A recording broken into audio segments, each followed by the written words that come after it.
আসসালামু আলাইকুম everyone, welcome back to রোজিনার কিচেন। আজকে আম্মুর বদলে ভয়েস আমি দিব, কারণ আম্মু অসুস্থ, তাই তাকে খুশি করার জন্য ছোট্ট একটু চেষ্টা। আসলে কি, মায়েরা যখন অসুস্থ থাকে তখন ঘরটা এমনিতেও একদম নিশ্চুপ হয়ে যায়, মনে হয় কি কিছুই নেই, কোনো আনন্দ রং কিছুই নেই। তাই আজকে আম্মুকে একটু খুশি করার জন্য আমি আমার পক্ষ থেকে চেষ্টা করলাম। আসুন রেসিপিটা আপনাদের সাথে শেয়ার করি। এখানে আমি রোস্ট ভাজার জন্য চিকেনটাকে ম্যারিনেট করে তেলে ভেজে নিচ্ছি। সুন্দর করে ভেজে নিতে হবে, রোস্টের যেহেতু চিকেন। আর এই অন্যদিকে আমি বেগুন ভাজছিলাম।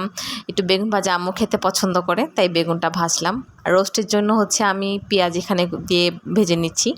আসলে আমি তেমন প্রফেশনালি কোনো কুক না বা শেফ না, আমি একটু চেষ্টা করছি আম্মুকে খুশি করার। এখানে আমি পানি দিয়ে গরম মশলা বাটা দিয়ে দিলাম, তারপর লবণ, মরিচ গুঁড়া পরিমাণ মতো, যার যেমন ভালো লাগে ঠিক তেমন।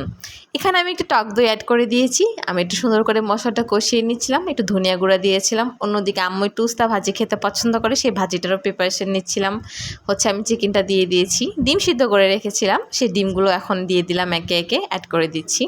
আমার আম্মু আসলে কি, অনেক কিছু দিলেই খুশি হয় না, আসলে ছোটো ছোটো জিনিস তাকে অনেক খুশি করে তোলে, তাই ছোট্ট একটু চেষ্টা তাকে খুশি করার।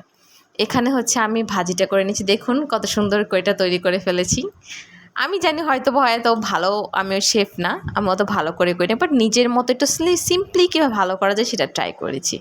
এখানে আমি সুন্দর করে ভাত তার পাশে সাজিয়ে নিচ্ছিল, যাতে সুন্দর করে ভালো লাগে। আর বললাম চলো মা, আমরা একসাথে আজকে মামের একই জায়গায় খাবো, তাই বড় প্লেটে সুন্দর করে একটু সাজিয়ে নিলাম। যে দেখো, আম্মুও খাচ্ছিল, আমরা খাচ্ছিলাম। আসলে কি, মাঝে মাঝে এরকম একটা মুহূর্ত হলে কিন্তু খারাপ হয় না, ভালোই লাগে।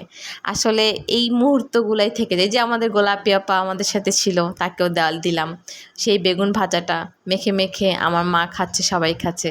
আসলে কি, এটাই অনেক বড় বড় পাওয়া। থ্যাংক ইউ, আল্লাহ হাফেজ।